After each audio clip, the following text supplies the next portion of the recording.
Sure! Here's a short and fun kids poem about an owl and a cat. The owl and the cat. The owl and the cat went out one night, flying and purring in silvery light.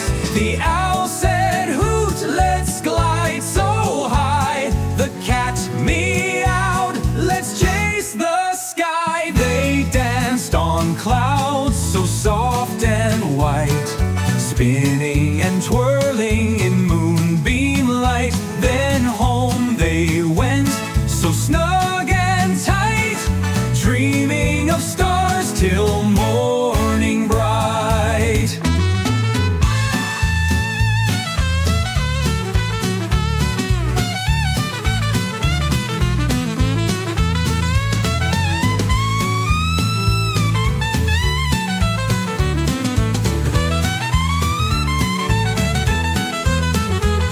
They danced on clouds so soft and white, spinning and twirling in moonbeam light.